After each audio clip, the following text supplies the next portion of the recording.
जंग किसी मसले का हल नहीं होती, युद्ध सिर्फ विनाश लेकर आता है। दुनिया के सुपर पावर मुल्क को भारत की ये बात समझ आ गई है। नमस्कार, मेरा नाम शीरीन है। आज मॉस्को से एक बहुत बड़ी खबर सामने आई है। दरअसल रूस के प्रेसिडेंट पुतिन ने यूक्रेन के खिलाफ जंग खत्म करने का एक सिग्नल दिया है। 2.5 साल से युद्ध लड़ रहे रूस का हृदय परिवर्तन कैसे हुआ? क्या प्रधानमंत्री नरेंद्र मोदी के रूस और यूक्रेन दौरे से दोनों मुल्कों के बीच शांति का रास्ता खुला? ये सवाल इसीलिए क्योंकि जब जंग को लेकर दुनिया रूस की मुखालफत कर रही थी, तब 8 जुलाई को प्रधानमंत्री नरेंद्र मोदी ने मॉस्को का दौरा किया। प्रेसिडेंट पुतिन को जंग खत्म कर शांति की राह पर लौटने का मंत्र दिया था। हाल ही में मोदी यूक्रेन के दौरे पर गए थे। प्रेसिडेंट ज़ेलेंस्की को भारत ने युद्ध की जगह बुद्ध की रीति समझाई थी।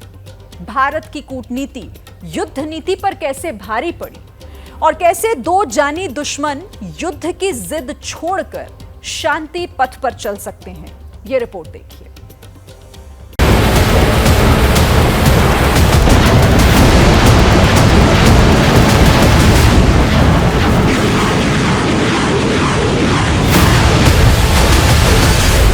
रूस यूक्रेन के बीच धधकता बारूद क्या ठंडा होने वाला है? युद्ध विराम पर प्रेसिडेंट पुतिन ने क्या ऐलान किया?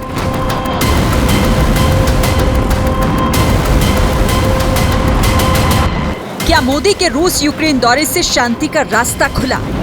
2 साल 6 महीने से रूस यूक्रेन में विध्वंसक युद्ध छिड़ा हुआ है। लाखों टन बारूद बरस चुका है। हजारों लोग मारे जा चुके हैं। जंग की विभीषिका जब दुनिया को डरा रही है, तब रूस में शांति वार्ता पर बड़ा मंथन हुआ। तारीख 5 सितंबर 2024। व्लादिवोस्तोक, रूस, ईस्टर्न इकोनॉमिक फोरम। रूस का व्लादिवोस्तोक शहर पुतिन ईस्टर्न इकोनॉमिक फोरम में बोल रहे थे। दुनिया सुन रही थी। पुतिन ने यूक्रेन वॉर पर बड़ा ऐलान किया। खुल्लम खुल्ला कहा, चीन, ब्राजील और भारत शांति वार्ता में मीडिएटर की भूमिका निभा सकते हैं। हम अपने मित्रों और भागीदारों का सम्मान करते हैं, जो मेरा मानना है सभी मुद्दों को संबोधित करने और संघर्ष को हल करने में ईमानदारी से रुचि रखते हैं। सबसे पहले और सबसे महत्वपूर्ण, इसमें चाइना, ब्राजील और भारत शामिल हैं। मैं अपने भागीदारों के साथ निरंतर संपर्क में हूं और मुझे कोई संदेह नहीं है कि इन देशों के नेताओं के बीच विश्वास और भरोसे की भावना बहुत मजबूत है। प्रेसिडेंट पुतिन ने युद्ध विराम के संकेत दिए। हलचल मॉस्को से 816 किलोमीटर दूर कीव में भी हुई। यूक्रेन के प्रेसिडेंट व्लादिमीर ज़ेलेंस्की ने जंग के खात्मे का फॉर्मूला बता दिया। Ми готуємо важливі зустрічі з партнерами. Те, що може і повинно зміцнити наші позиції, не лише України, але й усіх нас в Європі, усіх нас в світі, хто прагне реального завершення цієї війни і реальної спільної роботи, щоб безпека більше ніколи не руйнувалась.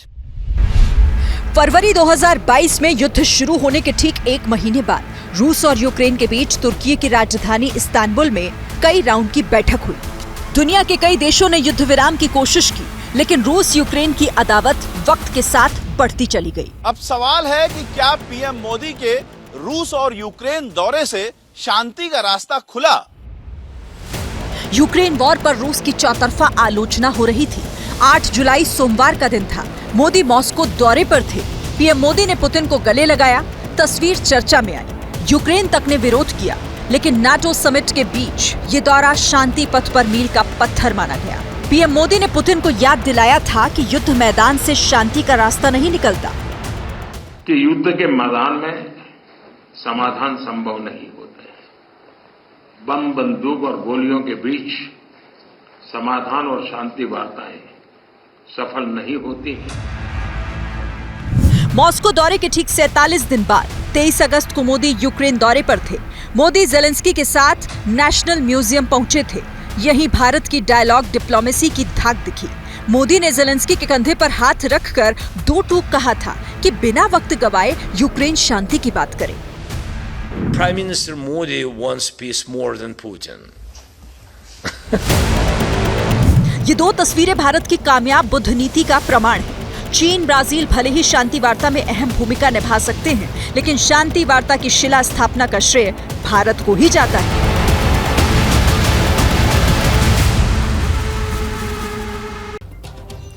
रूसी राष्ट्रपति पुतिन की ये पहल रूस और यूक्रेन के बीच जंग के खात्मे की शुरुआत की तरफ एक बहुत बड़ा कदम साबित हो सकती है। लेकिन सबसे बड़ी भूमिका खुद रूस और यूक्रेन को ही निभानी पड़ेगी, क्योंकि करीब 2.5 साल से जारी ये जंग दोनों मुल्कों के लिए मानो एक जिद सी बन गई है, जिसकी कीमत इंसानियत और पूरी दुनिया दोनों चुका रहे हैं।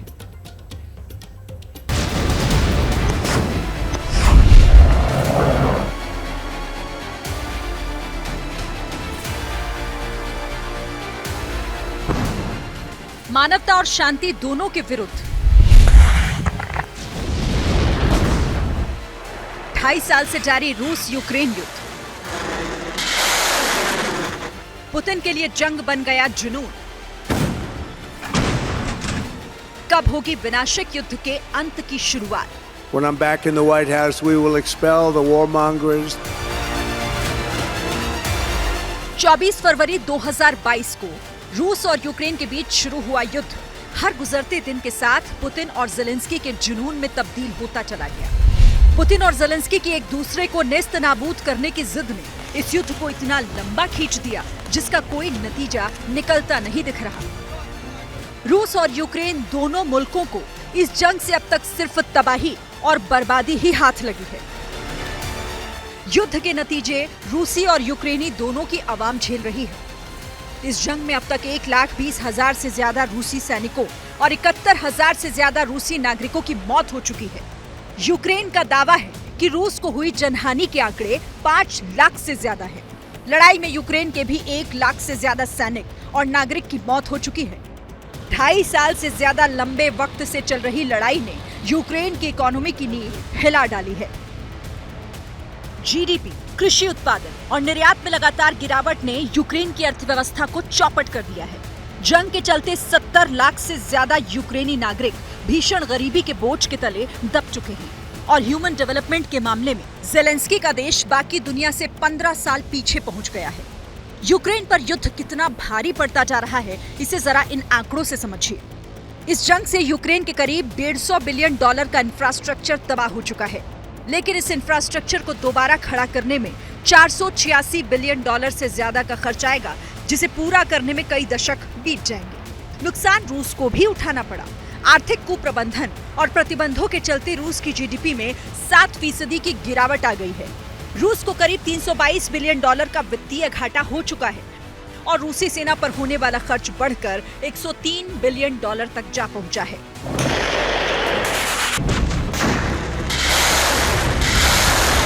बावजूद इसके न तो ज़ेलेंस्की के तेवर नरम पड़े न पुतिन के, लेकिन दो देशों की ये बारूदी सनक अब पूरी दुनिया के लिए सरदर्द बन चुकी है। इसीलिए जंग में फंसी दुनिया अब अमन और शांति का रास्ता तलाश रही है।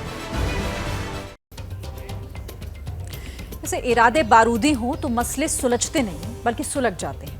खैर, हम तो यही उम्मीद करेंगे कि भारत की बुद्ध नीति पर रूस यूक्रेन चलेंगे और इस युद्ध को अब खत्म करेंगे। अब मैं यूनुस निजाम के डबल कैरेक्टर की बात करूंगी। एक तरफ तो ढाका भारत से रिश्ते बेहतर करने की बात करता है, तो दूसरी तरफ हिंसा को मजहबी चश्मे से देखता है। हिंसा के दौरान हिंदुओं पर जो अत्याचार हुए, ढाका उस पर बेशर्मी से भ्रम फैला रहा है। ढाका की दलीलें आप जानेंगे तो माथा पकड़ लेंगे। बांग्लादेश के अंतरिम चीफ मोहम्मद यूनुस ने आज हिंसा को लेकर कट्टरता सोच का रंग दिखा दिया। यूनुस ने कहा कि बांग्लादेश में हिंदुओं पर अत्याचार के मुद्दे को भारत बढ़ा चढ़ाकर पेश कर रहा है। यूनुस का दावा है कि ये वो मुद्दा है पीएम मोदी के आगे वो रख चुके हैं, उनसे कह चुके हैं कि इस मुद्दे के कई आयाम हैं। अब मैं यूनुस निजाम की थोड़ा जनरल नॉलेज ठीक करूंगी, लेकिन पहले जरा कुछ तस्वीरें भी दिखाऊंगी। यूनुस साहब, ये तस्वीरें आप ठीक से देखिएगा। ये उस वक्त की तस्वीरें हैं जब बांग्लादेश में हिंसा भड़की हुई थी। हिंदू परिवारों के घर, उनकी दुकानें सब फूंक दिए गए थे। मंदिरों में जमकर तोड़फोड़ हुई थी और ये सब वहां हुआ और आप कहते हैं कि हिंसा को बढ़ा चढ़ाकर पेश किया जा रहा है। यूनुस साहब, अब मैं आपको जरा वो आंकड़े दिखाने जा रही हूं जो चंद रोज पहले के हैं और ये आपके ही अफसरों ने जारी किए हैं। तख्ता पलट के लिए भड़की हिंसा में 1000 से ज्यादा लोग मारे गए, 400 से ज्यादा लोगों ने अपनी आंखों की रोशनी गंवा दी। वैसे एक कड़वा सच और भी है जो ढाका की बेशर्मी को बेनकाब करके रख देती है। 5 अगस्त को शेख हसीना के तख्ता पलट के बाद बांग्लादेश में 52 जिले ऐसे जहां पर हिंदुओं को सीधे सीधे टारगेट किया गया। हिंदुओं पर हमले की 205 से ज्यादा घटनाएं हुई। 27 जिलों में हिंदुओं की दुकानों को, मंदिरों को निशाना बनाया गया, जबकि 20 से ज्यादा मंदिर ऐसे हैं जिन्हें तोड़ दिया गया था। यूनुस साहब, वैसे झूठ बोलने की भी एक हद होती है। एक और आप डेटा जरा देखिए, मैं आपको बताती हूं, ताकि कट्टर सोच पर आप फरेब के जो पर्दे डाल रहे हैं उनका सच भी बेपर्दा हो जाए। 1971 में जब बांग्लादेश वजूद में आया था, तब बांग्लादेश में 22% हिंदू हुआ करते थे। आज 17 करोड़ की जनसंख्या में सिर्फ 8% बचे हैं। बांग्लादेश में 1971 के मुक्ति संग्राम के समय जनसंख्या में 22% हिंदू हुआ करते थे, जो अब 17 करोड़ की जनसंख्या में महज 8% के आसपास रह गए हैं।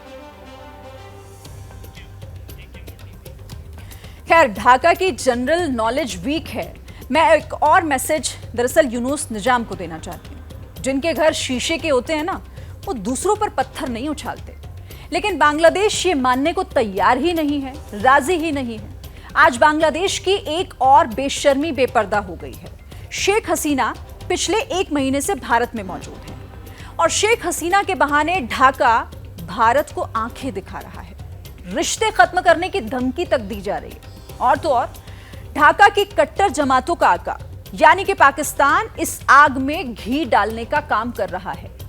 बांग्लादेश की अकल पर बदगुमानी के कैसे पर्दे पड़े हैं और क्यों जमहूरियत के लहूलुहान का हूटर एक बार फिर बजा है, इसका सच भी ढाका को आज जरूर देखना चाहिए।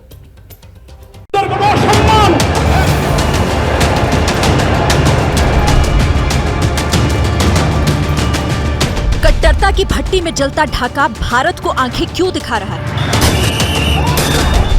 शेख हसीना के साथ ढाल बनकर खड़े भारत को यूनुस निजाम क्यों ललकार रहा है? इन सुलगते सवालों पर ढाका की बेचैनी का विश्लेषण करें उससे पहले यूनुस निजाम की खोटी नीयत का सबूत देखने के लिए ढाका चलें। तारीख 4 सितंबर, ढाका, बांग्लादेश। दिन बुधवार। ढाका में बहुत हलचल थी। अंतरिम सरकार के चीफ मोहम्मद यूनुस के घर पर कैमरों के फ्लैश चमक रहे थे। मोहम्मद यूनुस ने शेख हसीना के बहाने भारत पर बैर बढ़ाने का चैप्टर खोल दिया। यूनुस ने चेतावनी दी कि शेख हसीना भारत में बैठकर जिस तरह की राजनीतिक टिप्पणियां कर रही हैं, वो उचित नहीं है। जब तक ढाका अपने प्रत्यर्पण का अनुरोध नहीं करता, तब तक उन्हें चुप रहना चाहिए, वरना भारत से बांग्लादेश के रिश्ते बिगड़ जाएंगे। इधर भारत को लेकर ढाका का सिग्नल वीक हुआ, उधर बेगानी शादी में अब्दुल्ला बनकर पाकिस्तान इस मुद्दे में कूद पड़ा। इस्लामाबाद कैसे आग में घी डाल रहा है, जरा सुनिए। शेख हसीना वाजिद अपने बाप शेख मुजीबुर रहमान की तरह इंडिया भाग गई हैं और अपने आप को उन्होंने इंडियन एजेंट साबित कर दिया है। बांग्लादेश की अबूरी हुकूमत के chief adviser doctor Mohammad Yunus ने भारत से अपनी खारजा पॉलिसी पर नजरसानी का मुतालबा कर दिया है। कहा कि नई दिल्ली के बांग्लादेश के गलत लोगों से ताल्लुकात है। शेख हसीना वाजिद को महफूज रास्ता नहीं मिलना चाहिए था, ये एक हिमाकत है।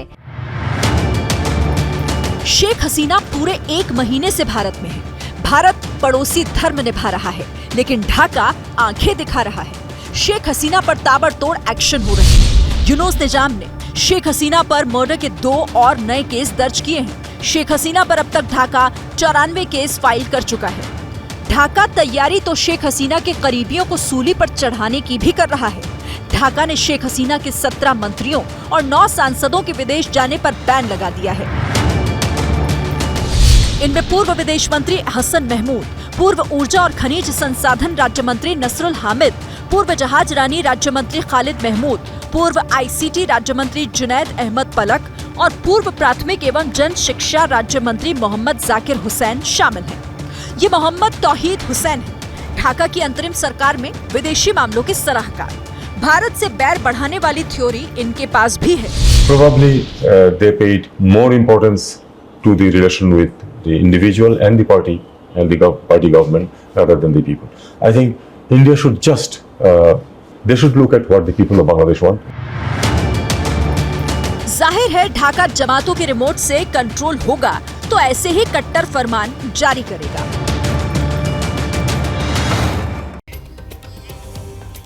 वैसे ढाका को फरमान तो ऐसे जारी करने चाहिए जिससे कम से कम जमहूरियत का जनाजा ना उठे।